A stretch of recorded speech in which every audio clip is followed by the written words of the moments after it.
ಹರಿ ಓಂ. ಕಾಂತಾಯ ಕಲ್ಯಾಣಗುಣೇಕಧಾಮ್ನೆ ನವದ್ಯುನಾಥ ಪ್ರತಿಮಪ್ರಭಾಯ ನಾರಾಯಣಾಯಾಖಿಲಕಾರಣಾಯ ಶ್ರೀಪ್ರಾಣನಾಥಾಯ ನಮಸ್ಕರೋಮಿ. ತಪಸ್ವಾಧ್ಯಾಯ ಶುಶ್ರೂಷಾ ಕೃಷ್ಣಪೂಜಾರತಂ ಮುನಿಂ ವಿಶ್ವೇಶಮಿಷ್ಟದಂ ವಂದೇ ಪರಿವ್ರಾಟ್ ಚಕ್ರವರ್ತಿನಂ. ಕಳೆದ ಸಂಚಿಕೆಗಳಲ್ಲಿ ಆಚಾರ್ಯರ ಶಿಷ್ಯರು ವಿಷ್ಣುತೀರ್ಥರು, ಅವರ ತಪಸ್ಸು, ಅವರ ಅಧ್ಯಯನ, ಅವರ ಅಧ್ಯಾಪನ ಬಹಳ ಮಹತ್ವಪೂರ್ಣವಾದದ್ದು. ಅವರ ಶಿಷ್ಯಂದ್ರಗಳು ಎಂತೆಂಥ ಮಹಿಮೆಗಳನ್ನು ಹೊಂದಿದ್ರು. ಅನಿರುದ್ಧ ತೀರ್ಥರು, ಬಾದರಾಯಣ ತೀರ್ಥರು, ಅದನ್ನೆಲ್ಲ ನಾವು ನೋಡಿದ್ವಿ.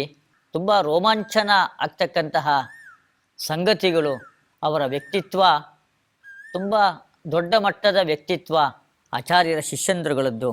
ಹಾಗೆ ಮತ್ತೊಬ್ಬ ಶಿಷ್ಯರ ಪರಿಚಯವನ್ನು ಕೆಲವು ಶ್ಲೋಕಗಳಲ್ಲಿ ಪಂಡಿತಾಚಾರ್ಯರು ಮಾಡಿಕೊಡ್ತಾ ಇದ್ದಾರೆ. ಆಕೃಷ್ಟೋಸ್ಯ ಗುಣೈರ್ವ್ಯಾಪ್ತೈಃ ಯೋಗೋದಾಯ ಉಪಾಯಯೌ ಸಪದ್ಮನಾಭತೀರ್ಥಾಖ್ಯಃ ಶಿಷ್ಯೋನ್ಯೋಭೂತ್ ಸುಚೇತಸಃ.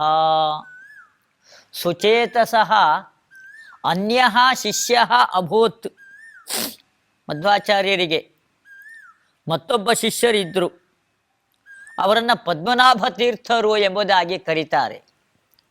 ಜಯತೀರ್ಥರು ಹೇಳ್ತಾರೆ, ಕೃಪಾಲವಃ ಪಂಕಜನಾಭ ತೀರ್ಥಾ ಕೃಪಾಲವಸ್ಯಾತ್ ಮಯಿ ನಿತ್ಯಮೇಷಾಂ. ಅವರು ಕರುಣೆಯ ಸಾಗರರಂತೆ. ಕೃಪಾಲವಃ ಯಾರು? ಪದ್ಮನಾಭ ತೀರ್ಥರು. ಅವರು ನನ್ನ ಬಗ್ಗೆಯೂ ಕೂಡ ಕರುಣೆಯನ್ನು ತೋರಿಸ್ಲಿ ಅಂತ ಜಯತೀರ್ಥರು ಪದ್ಮನಾಭ ತೀರ್ಥರನ್ನ ಸ್ತೋತ್ರ ಮಾಡ್ತಾರೆ. ಅಸ್ಯ ಗುಣೈಃ ಆಕೃಷ್ಟಃ ವ್ಯಾಪ್ತೈಃ ಗುಣೈಃ ಆಕೃಷ್ಟಃ. ಆ ಮಧ್ವಾಚಾರ್ಯರ ಬಗ್ಗೆ ಯಾರ್ಯಾರೋ ಜನಗಳ ಬಾಯಿಂದ ಪದ್ಮನಾಭ ತೀರ್ಥರು ಕೇಳಿದ್ರಂತೆ. ಆಚಾರ್ಯರ ಜ್ಞಾನ, ಅವರ ಮಹಿಮೆ, ಅವರ ಅತಿಮಾನುಷ ಶಕ್ತಿಗಳು, ಇದನ್ನೆಲ್ಲ ಯಾರ್ಯಾರದ್ದೋ ಬಾಯಿಂದ ಎಲ್ಲ ಕೇಳಿದ್ರಂತೆ. ಪದ್ಮನಾಭ ತೀರ್ಥರಿಗೆ ತುಂಬ ಸೆಳೆತ ಇತ್ತು, ಯಾರು ಅವರನ್ನು ನೋಡಬೇಕು ಎಂಬುದಾಗಿ. ಯಾವತ್ತು ಶಾಸ್ತ್ರ ಓದಿರ್ತಕ್ಕಂತಹ ವಿದ್ವಾಂಸರುಗಳಿಗೆ ಆ ಒಂದು ಭಾವನೆ ಇರುತ್ತೆ. ಇನ್ನೊಬ್ಬರು ಯಾರೋ ಶಾಸ್ತ್ರ ಓದಿರೋರು ಇದ್ದಾರೆ ಅಂತಂದರೆ ಅವರನ್ನೊಂದ್ಸಲ ನೋಡಬೇಕು, ಅವರು ಎಷ್ಟು ಅಧ್ಯಯನ ಮಾಡಿದ್ದಾರೆ, ಹೇಗೆ ಮಾಡಿದ್ದಾರೆ. ಹಾಗೆ ಪದ್ಮನಾಭ ತೀರ್ಥರು ಕೂಡ ಆಚಾರ್ಯರ ಬಗ್ಗೆ ಕೇಳಿದಾಗ ಅವರೊಂದ್ಸಲ ನೋಡಬೇಕು ಎಂಬುದಾಗಿ ಅವರಿಗೆ ಮನಸ್ಸಿನ ಒಳಗಡೆಗೆ ಒಂದು ತುಡಿತ ಅವ್ರಿಗಿತ್ತು. ಅವರು ಎಲ್ಲಿಯವರು?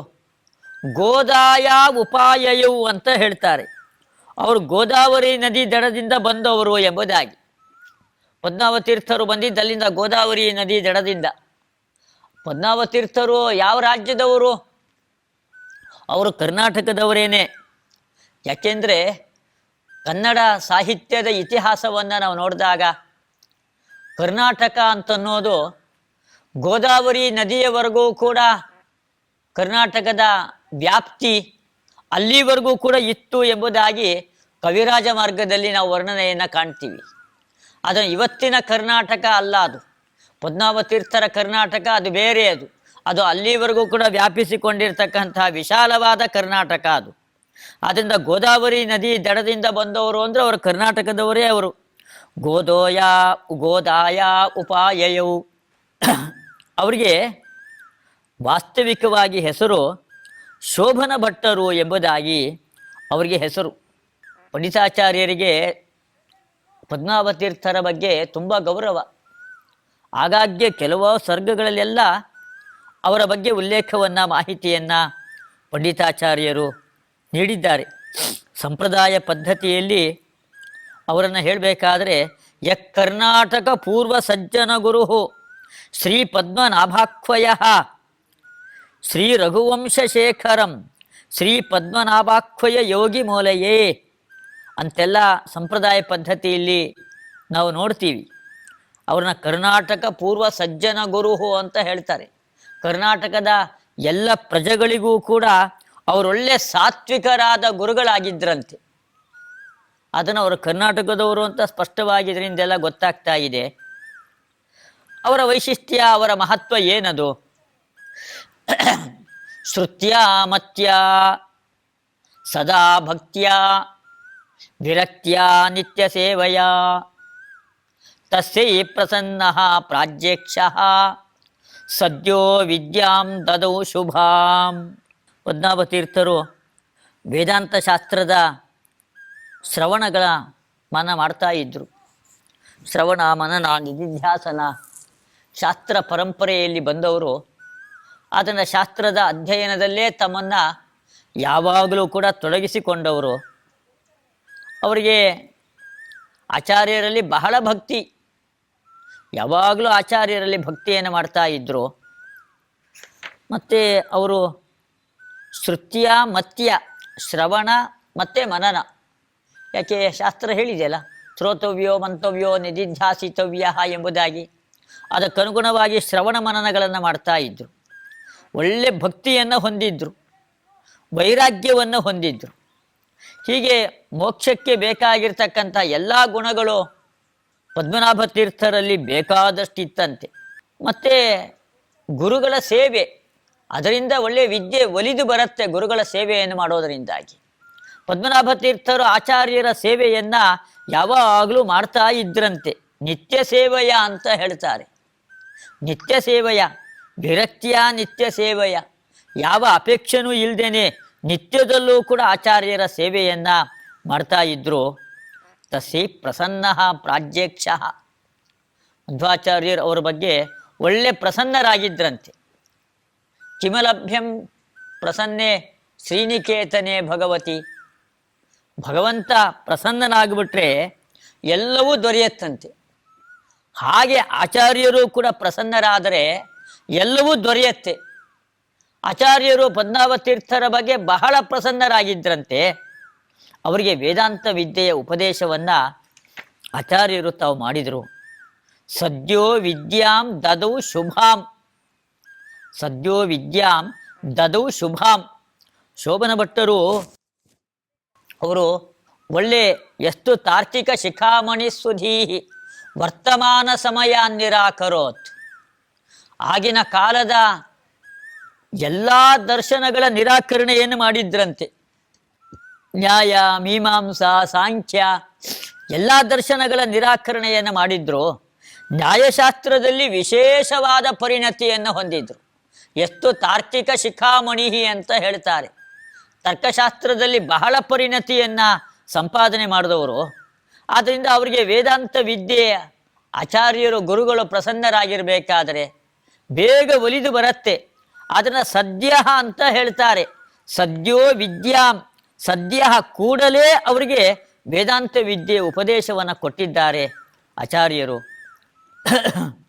ವೇದಾಂತಾಬ್ಧಿಂ ನಯೋಜಾತು ಜಹೋ ವಿದ್ವತ್ತಿಮಿಂಗಿಲ ಯುಕ್ತಿ ಪ್ರವಾಹ ಸಂಭ್ರಂಭಾತ್ ಪರಶಾಸ್ತ್ರ ನದೀಚರ. ಪರಶಾಸ್ತ್ರ ನದೀಚರ, ಈ ತಿಮಿಂಗಿಲ ಭಾರಿ ದೊಡ್ಡದಾದ ಪ್ರಾಣಿ.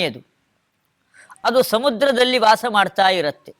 ನದಿಗಳಿಗೆ ಹೋಗತ್ತೆ, ಮತ್ತರು ಸಮುದ್ರಕ್ಕೆ ಬಂದು ಸಮುದ್ರದಲ್ಲೇ ಸಂಚಾರವನ್ನು ಮಾಡುತ್ತೆ. ಪದ್ಮನಾಭ ತೀರ್ಥರು ಪರಶಾಸ್ತ್ರ ನದೀಚರ. ಅವರು ನೋಡಿದರೆ ವಿದ್ವತ್ ತಿಮಿಂಗಿಲ. ವಿದ್ವತ್ತಿನಲ್ಲಿ ಅವರು ತಿಮಿಂಗಿಲದಂತೆ ಭಾರಿ ದೊಡ್ಡ ಪ್ರಾಣಿ ತಿಮಿಂಗಿಲ, ಅದರಂತೆ ಭಾರಿ ಪರಿಣತಿಯನ್ನು ವಿದ್ವತ್ತನ್ನು ಸಂಪಾದನೆ ಮಾಡಿದವರು ಶೋಭನ ಭಟ್ಟರು.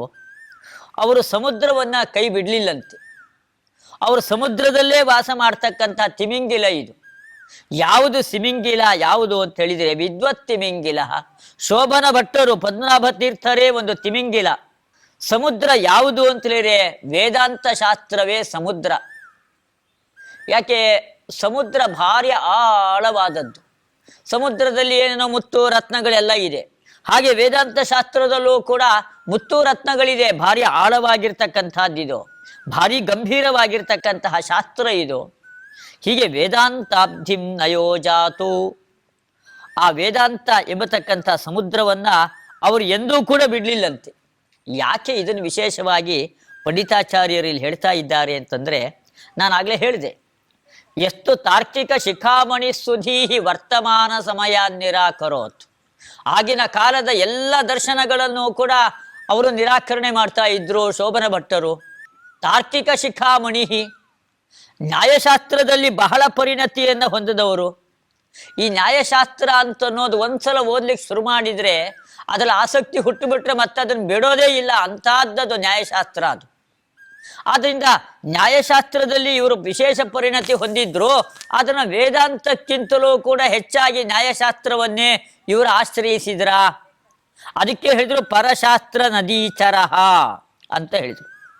ನ್ಯಾಯಶಾಸ್ತ್ರ ಏನಿದೆ ಅದು ಪರಶಾಸ್ತ್ರ, ಅದು ನದಿಯಂತೆ ಇರ್ತಕ್ಕಂಥದ್ದು. ಆದ್ರೆ ಇವರು ತಿಮಿಂಗಿಲ ಎಲ್ಲಿ ವಾಸ ಮಾಡತ್ತೆ? ನದಿಯಲ್ಲಿ ವಾಸ ಮಾಡೋದಿಲ್ಲ. ಯಾವಾಗಾರು ಒಮ್ಮೊಮ್ಮೆ ನದಿಗೆ ಹೋಗ್ತಾ ಇರತ್ತಷ್ಟೇ, ಅದು ವಾಸ ಮಾಡೋ ಸಮುದ್ರದಲ್ಲಿ ಏನೇ ಅದು. ಹಾಗೆ ಪದ್ಮನಾಭ ತೀರ್ಥರು ಕೂಡ ವೇದಾಂತ ಶಾಸ್ತ್ರ ಎಂಬತಕ್ಕಂಥ ಸಮುದ್ರದಲ್ಲಿ ಯಾವಾಗಲೂ ಅಲ್ಲೇ ವಾಸ ಮಾಡ್ತಾ ಇದ್ರು. ನ್ಯಾಯಶಾಸ್ತ್ರದ ಆಕರ್ಷಣೆಗೆ ಒಳಪಟ್ಟು ಅವರಲ್ಲೇ ನ್ಯಾಯಶಾಸ್ತ್ರದಲ್ಲೇ ಇದ್ದು ಬಿಡೋದು ಹಾಗೆ ಮಾಡಲಿಲ್ಲ. ಯಾಕೆ ಅಂತ ಹೇಳಿದರೆ, ನಾನು ಯಾವಾಗಲೂ ಹೇಳೋದುಂಟಲ್ಲ, ಜೀವನದ ಗುರಿ ಮೋಕ್ಷ, ಪರಮಾತ್ಮನನ್ನು ಹೊಂದೋದು. ಅದು ನ್ಯಾಯವೈಶೇಷಿಕಾದಿ ಶಾಸ್ತ್ರಗಳಿಂದ ಪರಮಾತ್ಮನನ್ನು ಹೊಂದಲಿಕ್ಕೆ ಸಾಧ್ಯ ಇಲ್ಲ. ವೇದಾಂತ ಶಾಸ್ತ್ರದಲ್ಲಿ ಆಚಾರ್ಯರು ತೋರಿಸಿಕೊಟ್ಟಿರ್ತಕ್ಕಂತಹ ಮಾರ್ಗ, ಆ ಮಾರ್ಗದಲ್ಲಿ ಹೋಗಿ ಉಪಾಸನೆ ಮಾಡಿದಾಗ ಮಾತ್ರ ನಮಗೆ ಆ ಪರಮಾತ್ಮನನ್ನು ಹೊಂದಲಿಕ್ಕೆ ಸಾಧ್ಯ, ಮೋಕ್ಷವನ್ನು ಹೊಂದಲಿಕ್ಕೆ ಸಾಧ್ಯ. ಆದ್ರಿಂದಾಗಿ ಶೋಭನ ಭಟ್ಟರು ಬೇರೆ ಶಾಸ್ತ್ರಗಳಲ್ಲಿ ಒಳ್ಳೆ ಪರಿಣತಿಯನ್ನು ಹೊಂದಿ ಅದರಲ್ಲಿ ಆಸಕ್ತಿ ಇದ್ರೂ ಕೂಡ ಅವರು ಅಲ್ಲೇ ನೆಲೆಸಲಿಲ್ಲ, ಅದೇ ಶಾಸ್ತ್ರವನ್ನೇ ಯಾವಾಗಲೂ ಓದ್ತಾ ಇರಲಿಲ್ಲ. ಪರಲೋಕಕ್ಕೆ ಉಪಯುಕ್ತವಾಗಿರ್ತಕ್ಕಂಥದ್ದು ವೇದಾಂತ ಶಾಸ್ತ್ರ, ಅದರ ವೇದಾಂತ ಶಾಸ್ತ್ರದಲ್ಲೇ ಬಹಳ ಆಸಕ್ತಿ.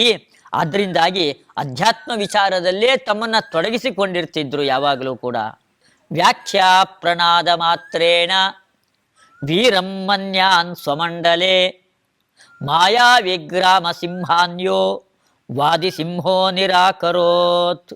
ಪದ್ಮನಾಭ ತೀರ್ಥರು ಅವರನ್ನು ವಿದ್ವತ್ ತಿಮಿಂಗಿಲ ಅಂತ ಅವರನ್ನು ವರ್ಣನೆ ಮಾಡಿದರು. ಪಣಿತಾಚಾರ್ಯರಿಗೆ ತೃಪ್ತಿ ಇಲ್ಲ. ಅವರನ್ನು ಹೇಳ್ತಾರೆ ಪದ್ಮನಾಭ ತೀರ್ಥರು ಅಂತ ಹೇಳಿದರೆ ಅವರೊಂದು ದೊಡ್ಡ ಸಿಂಹ. ಅವರು ಆಗಿನ ಕಾಲದಲ್ಲಿ ಪ್ರಸಿದ್ಧವಾಗಿರ್ತಕ್ಕಂತಹ ಯಾವ ದರ್ಶನಗಳಿದೆ, ಈ ಜಗತ್ತೆಲ್ಲವೂ ಕೂಡ ಕಲ್ಪಿತ ಎಂಬುದಾಗಿ ಹೇಳ್ತಕ್ಕಂತಹ ದರ್ಶನಗಳು, ಆ ಎಲ್ಲ ದರ್ಶನಗಳ ನಿರಾಕರಣೆಯನ್ನ ಅವರು ತುಂಬ ಸುಲಭವಾಗಿ ಮಾಡ್ತಾ ಇದ್ರಂತೆ. ಸಿಂಹ ಎಲ್ಲ ಪ್ರಾಣಿಗಳನ್ನು ಕೂಡ ಯಾವ ರೀತಿ ಓಡಿಸತ್ತೆ, ಆ ಸಿಂಹ ಒಮ್ಮೆ ಗರ್ಜನೆ ಮಾಡಿದರೂ ಸಾಕು ಬೇರೆ ಪ್ರಾಣಿಗಳೆಲ್ಲವೂ ಕೂಡ ದಿಕ್ಕಾಪಾಲಾಗಿ ಓಡ್ಬಿಡತ್ತೆ. ಹಾಗೆ ಆ ಸಿಂಹ ಬರೋದಕ್ಕಿಂತ ಮುಂಚೆ ಆ ಬೇರೆ ಪ್ರಾಣಿಗಳು ವೀರಂ ಮನ್ಯಾನ್, ನಾವೇ ಭಾರಿ ಪರಾಕ್ರಮಶಾಲಿಗಳು ಸಾಹಸಿಗಳು ಅಂತ ಆ ಪ್ರಾಣಿಗಳು ಮೆರಿತಾ ಇರುತ್ತೆ. ಯಾವಾಗ ಸಿಂಹದ ಗರ್ಜನೆ ಕೇಳಿ ಬರುತ್ತೋ ಅವಾಗ ಅದನ್ನು ಮರೆತು ದಿಕ್ಕಾಪಾಲಾಗಿ ಓಡಿಬಿಡತ್ತೆ ಪ್ರಾಣಿಗಳು. ಹಾಗೆ ಆಚಾರ್ಯರು ಕೂಡ ಪದ್ಮನಾಭ ತೀರ್ಥರು ಕೂಡ ಸಿಂಹದಂತೆ ಇರ್ತಕ್ಕಂಥವರು. ಬೇರೆ ಬೇರೆ ಎಲ್ಲ ದರ್ಶನಗಳ ನಿರಾಕರಣೆಯನ್ನ ಅವರು ಸಿಂಹದಂತೆ ಮಾಡ್ತಾ ಇದ್ರು. ಅವರು ವಾದಿಸಿಂಹ ನಿರಾಕರೋತ್ತಂತ ಪದ್ಮನಾಭ ತೀರ್ಥರನ್ನ ವಾದಿಸಿಂಹ ಅಂತ ಕರಿತಾ ಇದ್ದಾರೆ. ವಾದಿಗಳಲ್ಲಿ ಅತ್ಯಂತ ಶ್ರೇಷ್ಠರಾಗಿರ್ತಕ್ಕಂಥವ್ರು. ಸಿಂಹ ಯಾವ ರೀತಿಯಾಗಿ ಕಾಡಿನ ರಾಜ, ಅದು ಅನಭಿಷಿಕ್ತ ಸಾರ್ವಭೌಮ, ಅದು ತನ್ನ ಧೈರ್ಯ ಪರಾಕ್ರಮ ಸಾಹಸದಿಂದಲೇನೆ ಅದು ಕಾಡಿನ ರಾಜ ಅಂತನೋ ಕೀರ್ತಿಯನ್ನ ಸಿಂಹ ಪಡೆದುಕೊಂಡಿದೆ. ಹಾಗೆ ಪದ್ಮನಾಭ ತೀರ್ಥರು ಕೂಡ ಅವರ ಆಳವಾಗಿರ್ತಕ್ಕಂತಹ ವಿದ್ಯೆ, ಅದರಿಂದಾಗೇನೆ ಅವರು ಸಿಂಹ ಎಂಬುದಾಗಿ ಅನ್ನಿಸಿಕೊಂಡಿದ್ರು ಆಗಿನ ಕಾಲದಲ್ಲಿ.